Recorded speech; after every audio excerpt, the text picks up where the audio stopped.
firman Allah, Allah yang esa itu Tritunggal adanya.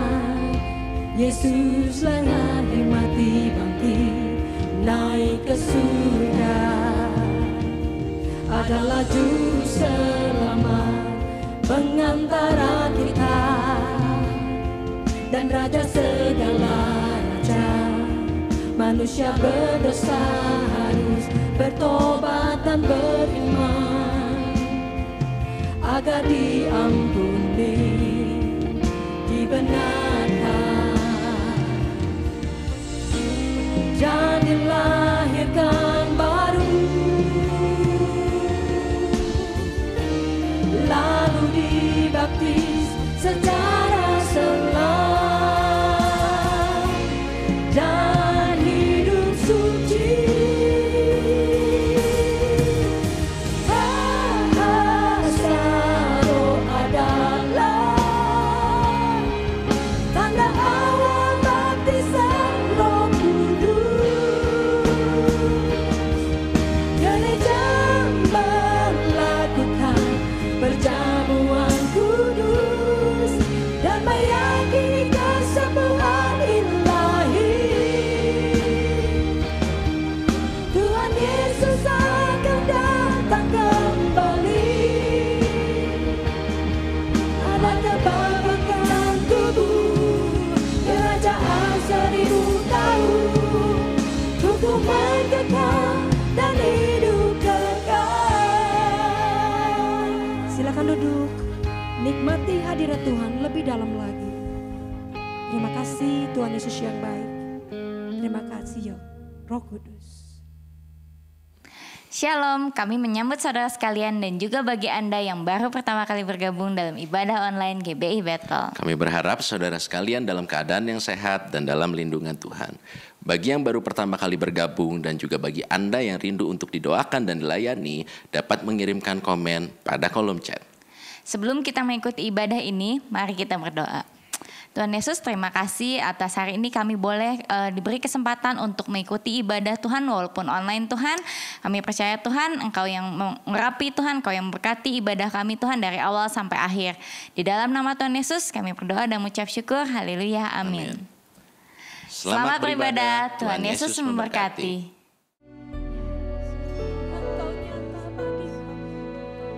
Tuhan selalu menolongku,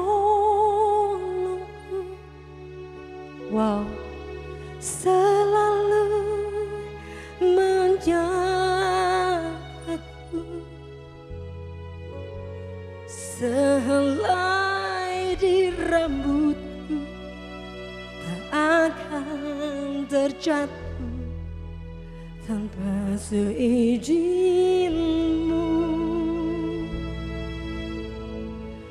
Tuhan selalu menolongku,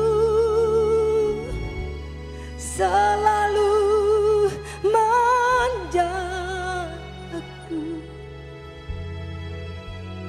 Dia mengenyangkan dan pelihara seumur hidupku. Bapak Ibu Saudara, nyatakan cintamu kepada Tuhan. Tuhan selalu menolongku. Bapak Ibu Saudara yang di rumah, ketika engkau beribadah dengan keluarga, angkat kedua tanganmu, nyatakan, wow, dahsyat Engkau. Kami percaya dengan sungguh. Tuhan selalu menolongku.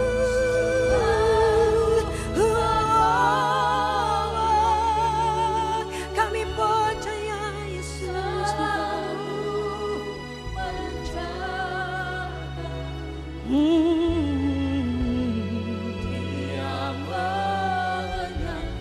Yes Lord Jesus.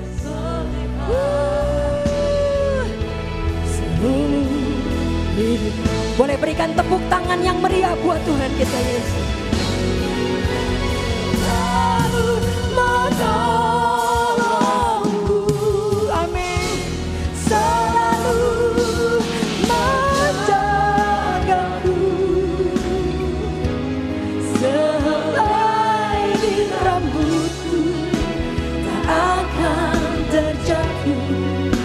tanpa seizin-Mu.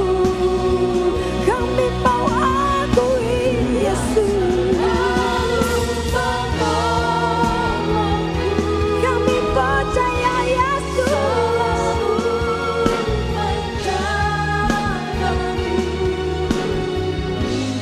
Dia mengenyangkanku dan peliharaku seumur hidupku. Dia mengenyangkanku dan peliharaku seumur hidupku. Dia mengenyangkanku dan peliharaku seumur hidupku. Tepuk tangan yang meriah buat Tuhan kita. Wow, berikan tepuk tangan tanpa musik buat Tuhan kita, Yesus.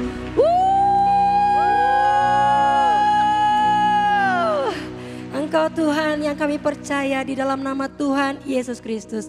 Sebab kami mau mengakui kami masuk ke bait-Mu yang kudus. Untuk menyatakan Tuhan yang kami sembah adalah Tuhan yang maha baik. Sama-sama kita katakan amin. Boleh berikan tepuk tangan yang meriah buat Tuhan kita Yesus.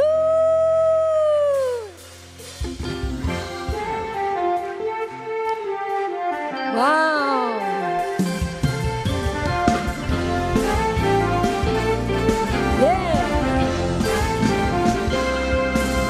Mari masuk gerbangnya dengan hati bersyukur, halamannya dengan pujian,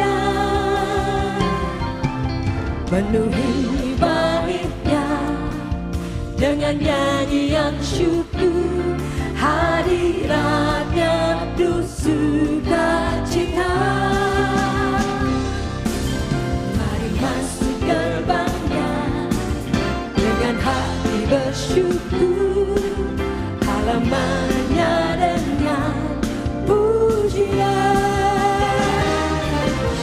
penuhi baitnya dengan nyanyian syukur, hadiratnya penuh sukacita. Boleh angkat kedua tangannya.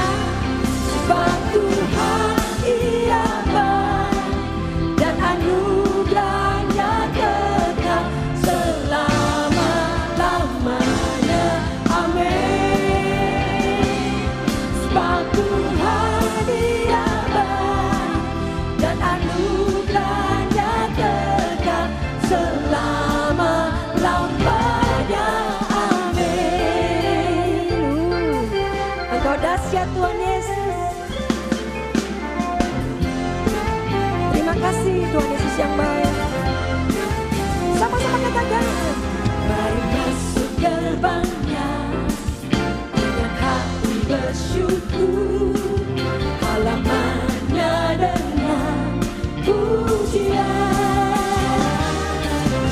penuhi baitnya dengan nyanyian syukur, hadiratnya penuh sukacita. Boleh lambaikan kedua tangan. Sebab Tuhan Dia baik dan anugerahnya kekal selama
Terima kasih Tuhan Yesus.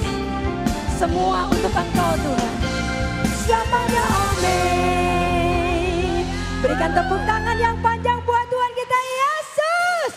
Lebih lagi kita akan bernyanyi senada dengan surga, amin. Boleh lambaikan kedua tangan dan tepuk tangan di atas kepala kita, come on.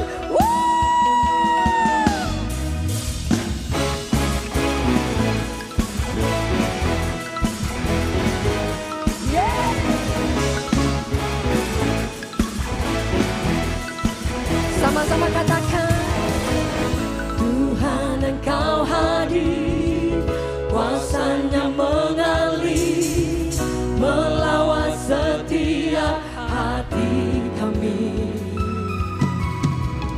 Roh-Mu membebaskan, Roh-Mu membangkitkan, kebesaran-Mu dinyatakan. Diselamatkan untuk menyembah, datanglah kerajaan-Mu di dunia.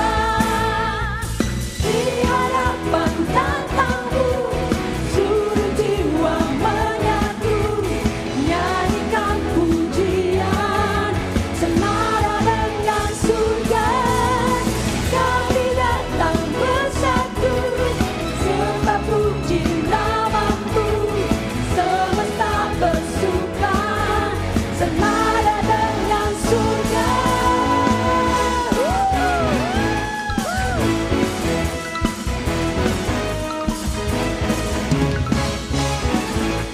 Boleh lebih lagi katakan,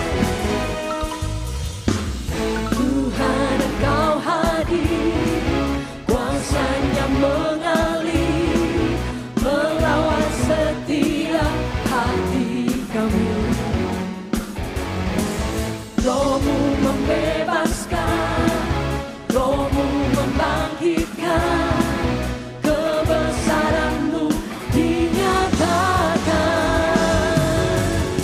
Diselamatkan untuk menyembah, datanglah kerajaan-Mu di dunia.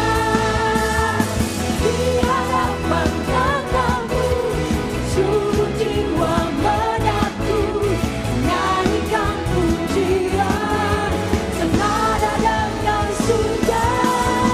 Kami datang bersatu, sembah puji nama-Mu, semesta bersuka senada dengan surga.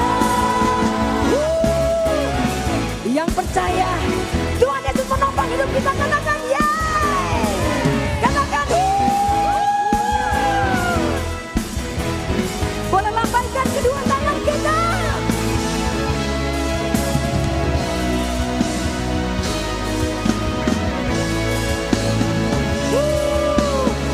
Boleh sama-sama katakan, di hadapan tatamu, seluruh jiwa Kau mendengar setiap kami Tuhan. Kami menyatu menyembah Engkau. Kami datang bersatu, sembah puji nama-Mu, semesta bersuka senada dengan surga. Di hadapan tatamu, seluruh jiwa menyatu, nyanyikan pujian senada dengan surga. Kami datang bersatu,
rasa takut di dalam hatiku.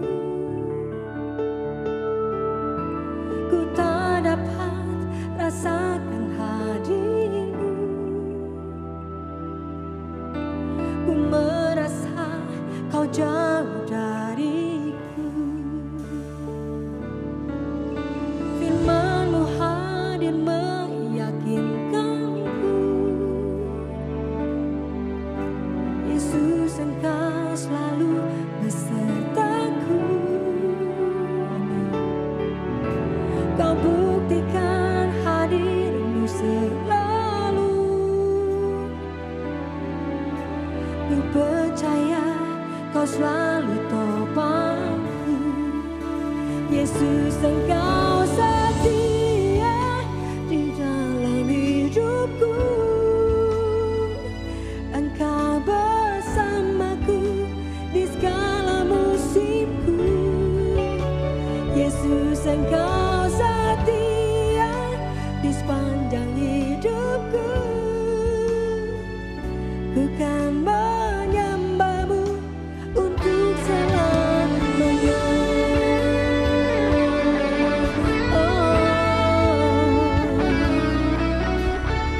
Kita sama-sama menyatakan,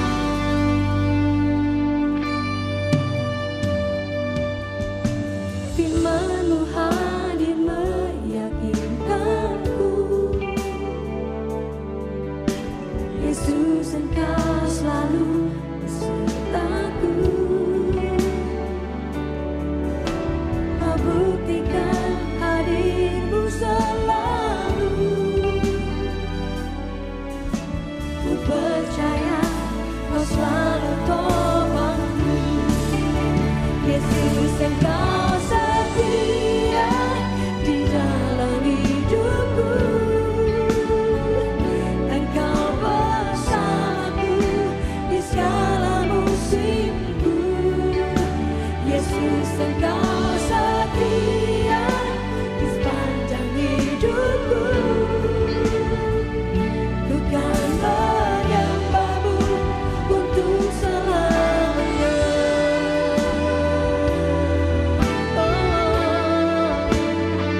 Kami kan sembah-Mu selamanya, Tuhan.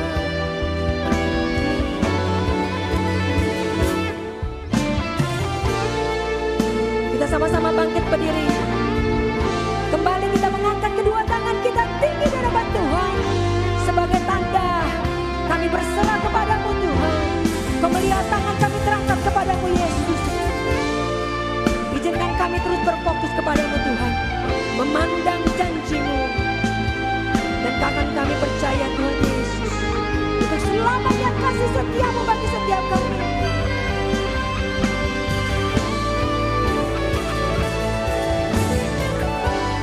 Bangkitlah, hai jiwaku.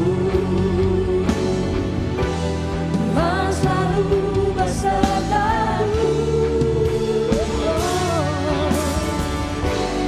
Bangkitlah, hai jiwaku. Ingatlah akan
Sebelum kita mendengarkan firman, mari kita tundukkan kepala kita dan kita berdoa. Bapa kami yang ada di dalam surga, kami bersyukur Tuhan buat ibadah hari ini. Dan sebentar kami mau mendengarkan isi hati-Mu Tuhan. Urapi hamba-Mu yang menyampaikan firman. Urapi kami juga supaya kami dapat menangkap isi hati-Mu Tuhan. Kami siap mendengarkan firman-Mu Tuhan. Hanya di dalam nama Yesus kami dapat bersyukur. Haleluya. Amin. Shalom saudara dikasih Tuhan, senang sekali saya Pendeta Ruben Adi Abraham bisa melayani Anda dalam ibadah ini. Dan hari ini saya akan menyampaikan firman dengan judul Kekayaan Sejati. Mari kita baca 1 Timotius 6 ayat 17-19 yang berbunyi demikian. Peringatkanlah kepada orang-orang kaya di dunia ini agar mereka jangan tinggi hati dan jangan berharap pada sesuatu yang tak tentu seperti kekayaan. Melainkan pada Allah yang dalam kekayaannya memberikan kepada kita segala sesuatu untuk dinikmati. Peringatkanlah agar mereka itu berbuat baik, menjadi kaya dalam kebajikan, suka memberi dan membagi, dan dengan demikian mengumpulkan suatu harta sebagai dasar yang baik bagi dirinya di waktu yang akan datang untuk mencapai hidup yang sebenarnya. Kalau kita membaca sepintas, ayat-ayat ini tampaknya menunjukkan bahwa Allah itu anti kekayaan. Apalagi Tuhan pernah memberikan sebuah perumpamaan tentang orang kaya yang bodoh. Tetapi sebetulnya Alkitab tidak melarang untuk kita kaya. Abraham adalah orang yang kaya. Anaknya Ishak itu kaya, kian lama kian kaya, bahkan akhirnya menjadi sangat kaya. Tetapi Tuhan hanya ingin mengingatkan bahwa harta dunia ini fana, tidak bisa dibawa kemana-mana. Karena itulah Yesus berkata dalam Matius 6 ayat 19-21, janganlah kamu mengumpulkan harta di bumi. Di bumi ngengat dan karat merusakkannya dan pencuri membongkar serta mencurinya. Tetapi kumpulkanlah bagimu harta di sorga. Di sorga ngengat dan karat tidak merusakkannya dan pencuri tidak membongkar serta mencurinya. Karena di mana hartamu berada, di situ juga hatimu berada. Tuhan tidak mempersoalkan apa yang Anda miliki. Yang Tuhan persoalkan adalah apa yang memiliki Anda, apa yang menguasai hidup kita. Kalau harta itu menjadi budak yang kita bisa gunakan untuk memelihara keluarga, mensupport pekerjaan Tuhan, menjadi berkat bagi orang lain, itu sesuatu yang baik. Tapi kalau kita menjadi serakah, dikuasai oleh harta benda, kita sudah berdosa. Nah, Tuhan mau kita punya kekayaan sejati yang lebih baik daripada kekayaan jasmaniah belaka, kekayaan materi. Karena kekayaan sejati ini sifatnya tahan lama, bahkan kekal. Dalam Ibrani 10 ayat 34 dikatakan, memang kamu telah turut mengambil bagian dalam penderitaan orang-orang hukuman. Dan ketika harta kamu dirampas, kamu menerima hal itu dengan sukacita. Sebab kamu tahu bahwa kamu memiliki harta yang lebih baik dan yang lebih menetap sifatnya. Saudara, harta di bumi ini sementara, bahkan bisa dirampas orang. Tapi harta di sorga itu kekal sampai selama-lamanya. Itulah kekayaan sejati yang kita harus miliki. Dalam Wahyu 3 ayat 17, Tuhan mengecam jemaat Laodikia yang merasa dirinya kaya secara duniawi. Pada di hadapan Tuhan, mereka adalah orang yang melarat, malang, miskin, buta, dan telanjang. Jadi orang yang kaya harta belum tentu kaya jiwa dan rohnya. Tuhan mau kita punya kekayaan sejati. Nah, jika demikian kekayaan sejati apa saja yang Allah ingin kita miliki? Yang pertama, dicatat dalam Amsal 22 ayat 1. Dikatakan, nama baik lebih berharga daripada kekayaan besar. Dikasih orang lebih baik daripada perak dan emas. Saudara-saudara, jadi harta kekayaan sejati yang pertama adalah nama baik. Ada ungkapan berkata, harimau mati meninggalkan belang, gajah mati meninggalkan gading, tapi manusia mati meninggalkan nama. Apakah nama baik ataukah nama yang sudah rusak? Apa artinya kita punya harta kekayaan yang luar biasa, tapi nama kita cemar, nama kita busuk. Dan ini tentu menjadi beban bagi keturunan kita di waktu yang akan datang. Saudara, harta bisa diperoleh, tapi kalau karena korupsi, memeras orang, akhirnya ketangkep KPK lagi ya. Komisi Pemberantasan Korupsi. Wah, celaka hidup kita. Amsal 28 ayat 6 berkata, lebih baik orang miskin yang bersih kelakuannya daripada orang yang berliku-liku jalannya sekalipun ia kaya. Ya memang paling bagus sih kaya dan jujur. Tapi kalau harus pilih salah satu, pilihlah yang jujur. Bukan kaya tapi nggak jujur, yang berliku-liku jalannya. Nama baik adalah hal yang kita perlu perjuangkan untuk kita dapatkan seumur hidup kita.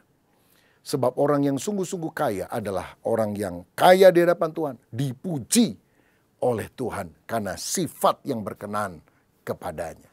Salah satu orang yang mendapatkan apresiasi dari Tuhan adalah Ayub. Dalam Ayub 1 ayat 1 dikatakan ada seorang laki-laki di tanah Uz bernama Ayub. Orang itu saleh dan jujur. Ia takut akan Allah dan menjauhi kejahatan. Lalu bertanyalah Tuhan kepada iblis, apakah engkau memperhatikan hambaku Ayub? Sebab tiada seorang pun di bumi seperti dia yang demikian saleh dan jujur, yang takut akan Allah dan menjauhi kejahatan. Oh, betapa kayanya orang yang dipuji oleh Allah. Dan inilah kekayaan sejati yang kita harus kejar.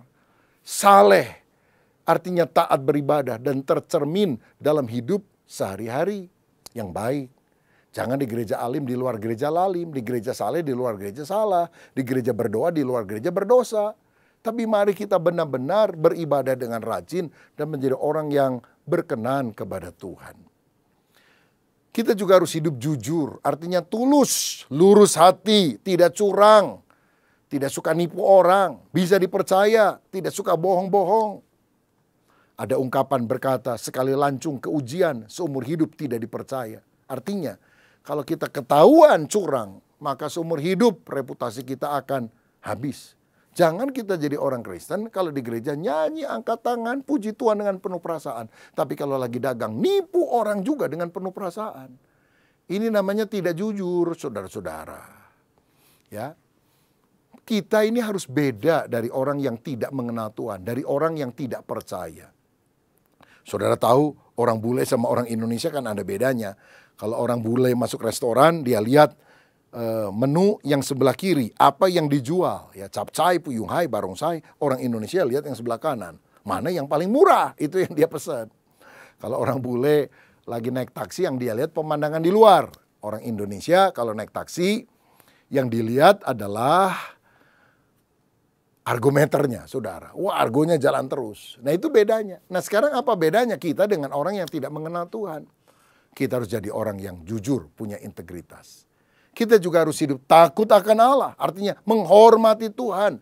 Bukan hanya dilihat orang saja, tapi kita benar-benar menghormati, menyegani Tuhan. Karena Dia segalanya dalam hidup kita. Yesaya 33 ayat 6 berkata, masa keamanan akan tiba bagimu? Kekayaan yang menyelamatkan ialah hikmat dan pengetahuan. Takut akan Tuhan, itulah harta benda Sion. Kalau orang hidup takut akan Tuhan, menjauhi kejahatan, maka dia benar-benar orang yang kaya di hadapan Tuhan. Saya teringat satu kali ada sebuah kisah di Amerika Serikat, ada seorang pelayan restoran yang ketika dia bersihkan orang yang habis makan, dia lihat ada sebuah dompet yang jatuh. Dan waktu dia buka isinya 15.000 US dollar. Wih, besar sekali. Orang Amerika biasanya nggak banyak, tidak membawa uang sebanyak itu, saudara sekalian. Ini kira-kira 225 juta lah. Dan waktu dia perhatikan ada alamat dan nama dari pemiliknya. Rupanya ada ibu tua baru makan, lalu entah gimana setelah bayar dompetnya jatuh, saudara-saudara. Dan ibu tua itu dikejar udah nggak tahu kemana, dia udah balik.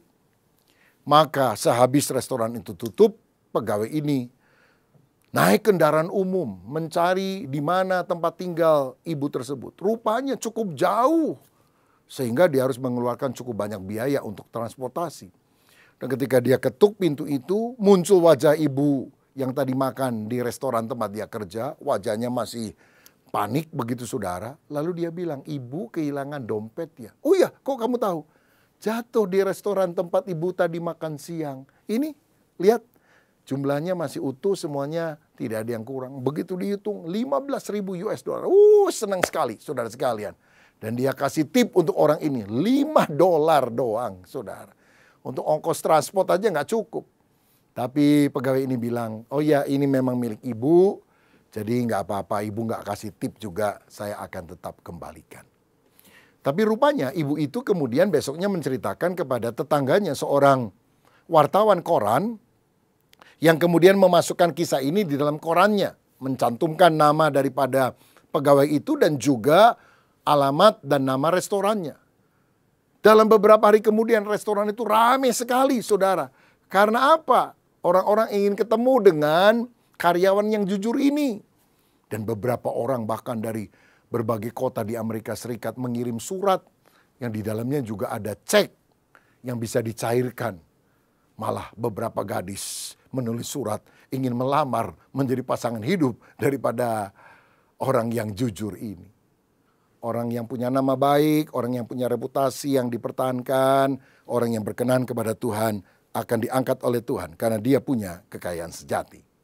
Saudara sekalian, kekayaan sejati yang kedua itu dicatat dalam 1 Timotius 6 ayat 18 yang berkata, peringatkanlah agar mereka itu berbuat baik, menjadi kaya dalam kebajikan, suka memberi dan membagi. Nah, ini yang Tuhan katakan, kita harus kaya dengan kebajikan. Apa itu kebajikan? Kebajikan adalah kasih yang aktif. Kebaikan adalah sikap hati di dalam, karakter. Kebajikan adalah perbuatan kasih yang nyata di luar. Jangan cuma jadi orang baik cuma di dalam. Tapi kita harus menyatakan kebaikan kita dalam kebajikan yang nyata. Ya, love and kindness. Kasih yang nyata di dalam perbuatan, dalam tindakan.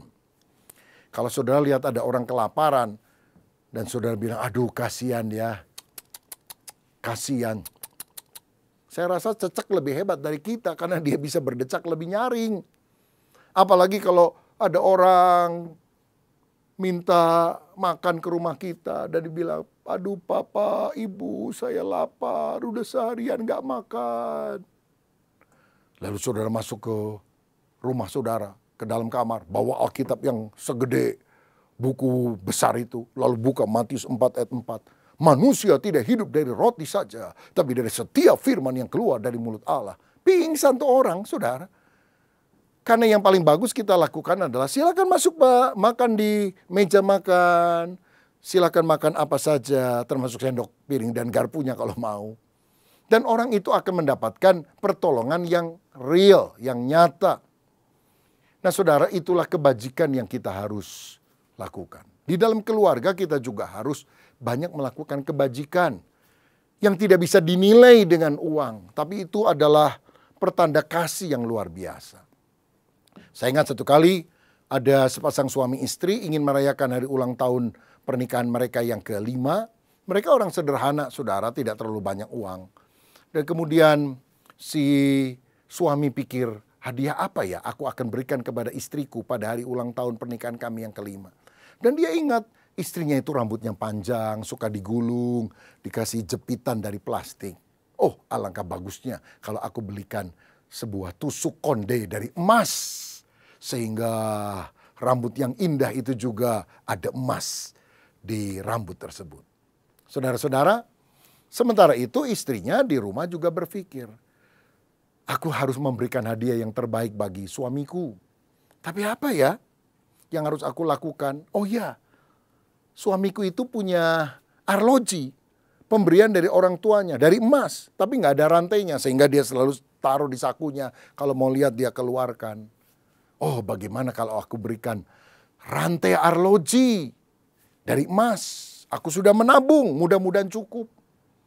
Tapi saudara, ketika dia beli ke toko, uangnya masih kurang. Aduh, dia pikir apa yang harus kujual supaya aku punya uang tambahan. Dan dia ingat, rambutnya yang panjang. Satu kali ada orang yang pernah melihat itu di tempat dia potong rambut. Dia bilang, ini ya rambut kamu bagus banget. Kalau kamu mau jual, jadi kamu potong pendek.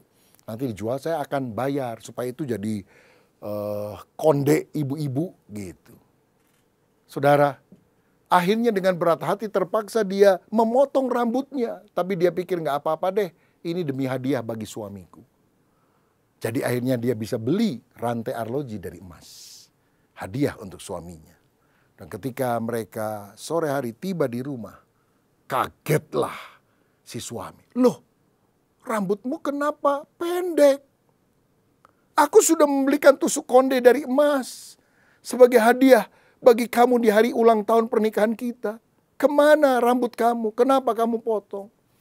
Mas, aku juga membelikan hadiah rantai arloji emas supaya kamu bisa pasang itu, hadiah warisan dari papa kamu dulu. Tapi uang tabunganku kurang, karena itu kujual rambutku yang panjang. Keduanya tertegun. Tapi akhirnya keduanya sadar. Ini adalah wujud cinta mereka berdua. Mereka berangkulan. Tusuk konde tidak bisa dipakai, rantai arloji tidak bisa dipakai. Tapi kemudian mereka menaruh satu figura dan menaruh dua benda itu.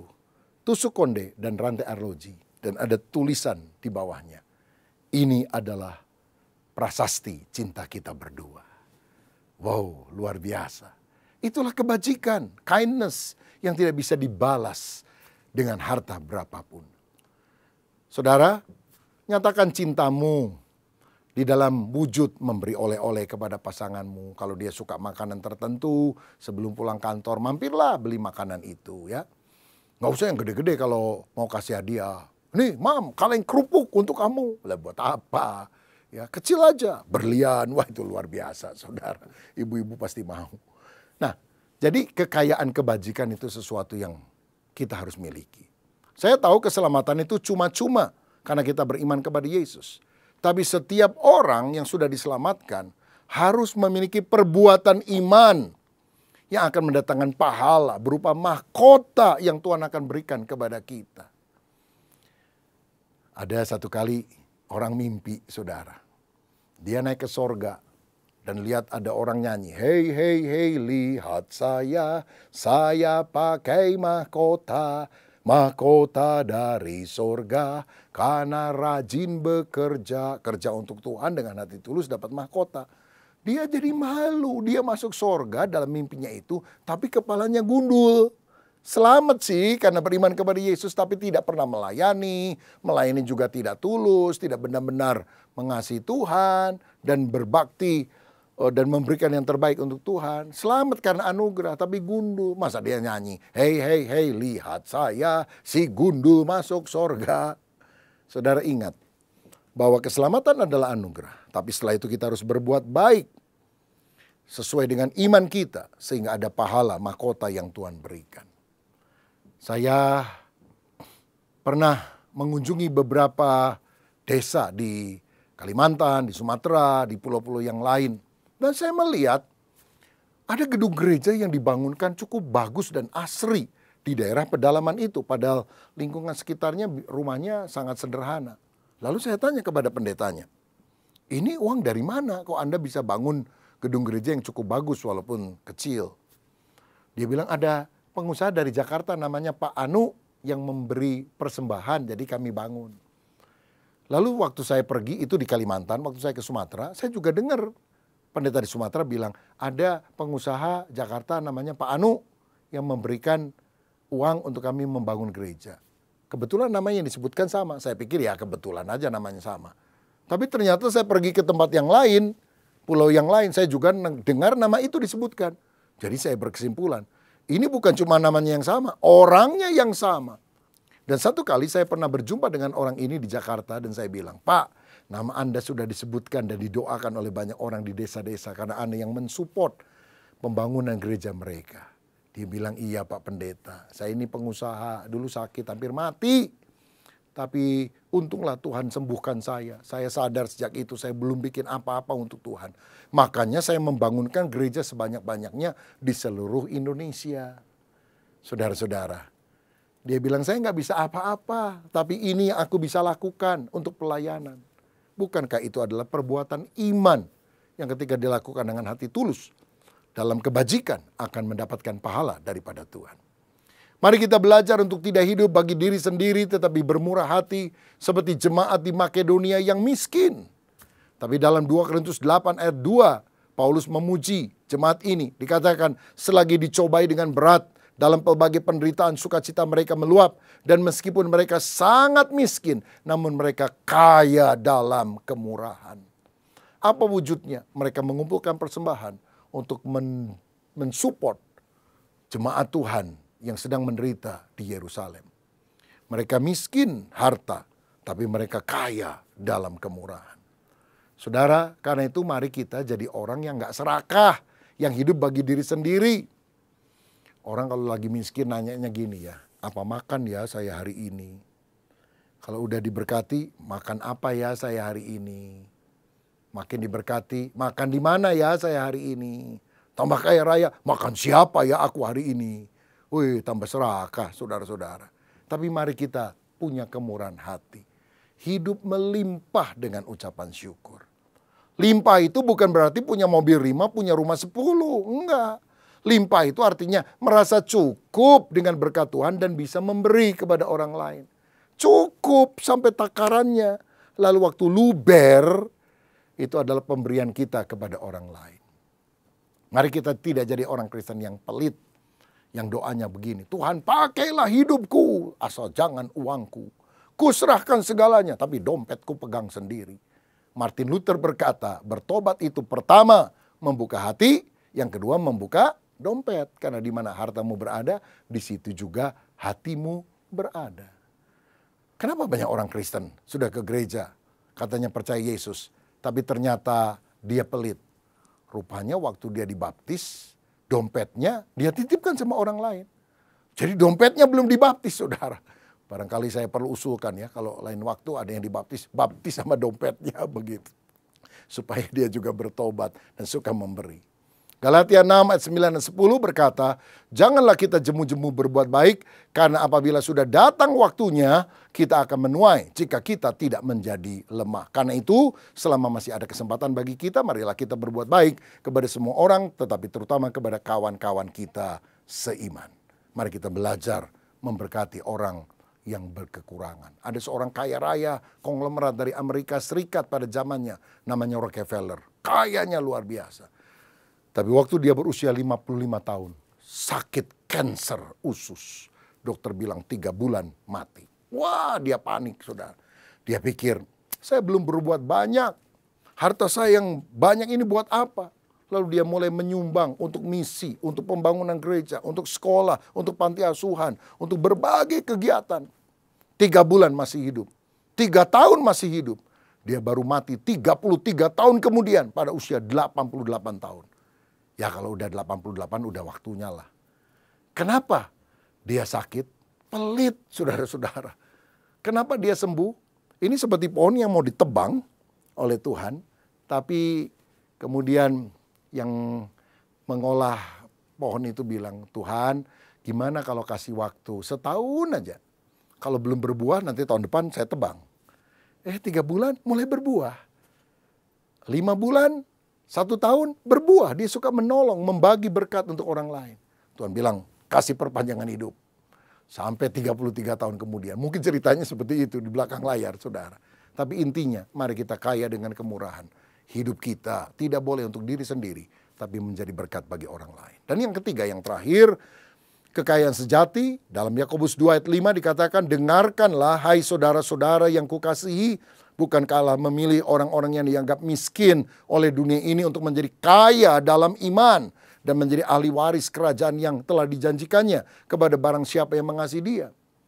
Kekayaan sejati, nama baik, kekayaan sejati, kaya kebajikan, kekayaan sejati, kaya iman.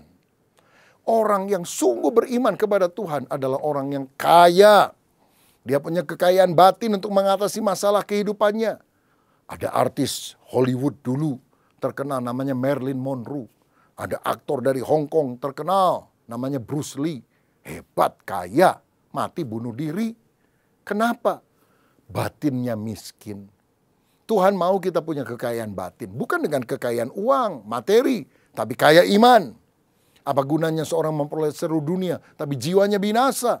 Alexander the Great, pemimpin Yunani yang hebat itu, ketika dia sakit dan hampir mati, dia bilang, kalau aku mati, julurkan tanganku keluar dan tulis di batu nisanku, aku datang dengan tangan hampa dan aku pulang juga dengan tangan hampa. Semuanya kosong yang kita kejar di dunia. Tapi kalau kita sungguh-sungguh punya iman kepada Kristus, mati masuk sorga, saudara-saudara. Itu yang kita harus ingat betul. Saya teringat satu kali Petrus dimintain uang oleh pengemis di gerbang bait Allah. Dan Petrus berkata apa? Emas dan perak aku tidak punya, tapi apa yang aku punya aku berikan kepadamu. Dalam nama Yesus orang Nazaret itu bangkit dan berjalanlah. Orang itu langsung melompat dan sembuh. Ini kekayaan iman. Sehingga kemuliaan Allah dinyatakan. Uang dia nggak punya banyak, saudara. Tetapi karena kaya iman, mujizat demi mujizat terjadi. Karena itu kejar perkara rohani, jangan perkara materi saja. Ya, jangan seperti Gehazi yang demi ingin materi, dusta, ngomong sama Naaman, akhirnya dapat harta tapi sakit kusta. Mari kita punya hati yang sungguh-sungguh beriman kepada Tuhan. Alkitab berkata, kalau Yesus datang untuk kali kedua, yang dia cari adalah iman di bumi. Dan yang dapat kita wariskan kepada generasi yang akan datang adalah iman kepada Yesus. Mari saudaraku bertumbuh di dalam iman, dan iman harus nyata di dalam perbuatan, termasuk dalam perbuatan baik, memberi, menolong orang-orang yang lain. Saya teringat satu kali, ada orang mimpi, diangkat malaikat ke sorga, lalu dia lihat, rumah-rumah sedang dibangun, bagus-bagus, besar-besar. Lalu dia tanya, rumah saya mana malaikat? Itu yang di sana, di ujung. Kok rumahnya kecil, belum jadi? Dia bilang, ya kami yang bangunnya, tapi seluruh perlengkapan dikirim dari bumi ini ke sana. Nah jadi kamu pelit sekali sih, nggak suka kasih persembahan dan sebagainya. Akibatnya rumahnya nggak jadi-jadi. Waduh malaikat kok begitu? Dia teriak-teriak, akhirnya jatuh. Untung jatuh bukan dari surga ke bumi, jatuh dari ranjangnya, saudara. Sejak hari itu dia bertobat. Mulai kaya dengan kebajikan, mulai kaya dengan iman, mulai memiliki karakter yang baik, sehingga punya nama baik untuk kemuliaan nama Tuhan. Ini doa saya, supaya saudara benar-benar memiliki kekayaan sejati di dalam Kristus. Tuhan memberkati, mari kita berdoa. Bapa terima kasih untuk kebenaran firman-Mu. Kami tidak hanya mau mengejar kekayaan duniawi, tapi kami mau kaya di dalam Kristus. Berkat-Mu atas kami yang telah menerima firman dalam nama Yesus. Haleluya. Amin. Sampai jumpa. Tuhan Yesus memberkati. Segalanya bagiku, hadir-Mu di hidupku, terutama bagiku.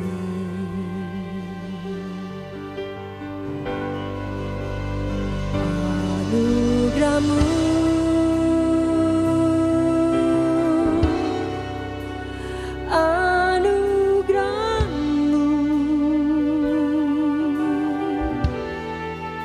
semua karena anugerah-Mu, bukan karena kekuatanku. Anugerah-Mu,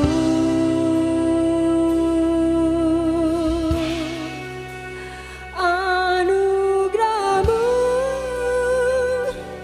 Tuhan, kasih dan daya-Mu, sumber kekuatan bagiku. Kasih dan sayang-Mu Tuhan Yesus, penyertaan-Mu Tuhan, nyatakan segalanya bagiku, hadir-Mu di hidupku, terutama bagiku. Anugerah-Mu,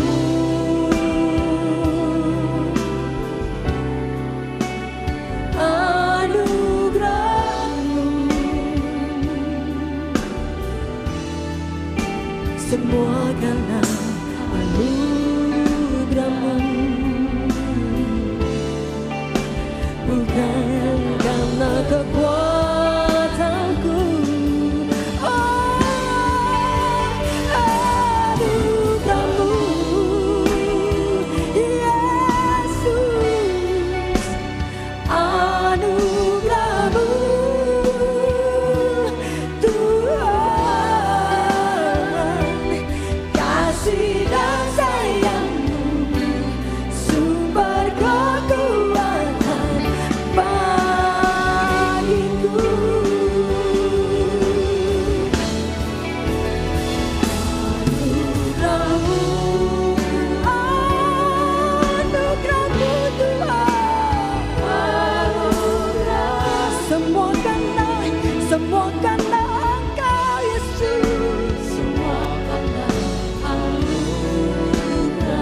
nyatakan Bapak Ibu Saudara yang kasih Tuhan.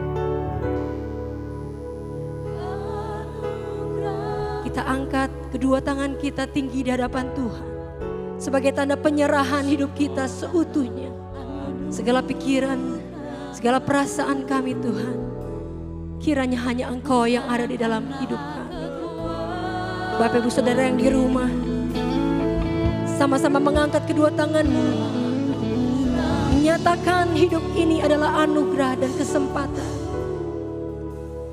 Anugerah-Mu Tuhan, kasih dan sayang-Mu, sumber kekuatan bagiku.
Sembah di dalam roh dan kebenaran. Kami menyembah-Mu Yesus, meninggikan Engkau. Ini hati kami, ini pikiran kami Yesus. Hanya mau pandang wajah-Mu, pandang kekuatan-Mu, pandang kuasa-Mu Yesus Tuhan. Oh, oh, oh.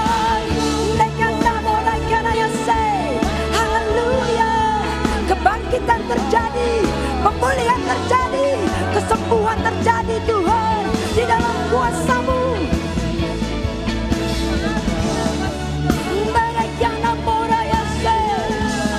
Haleluya Yesus, Yesus, Yesus, Yesus, Yesus, haleluya.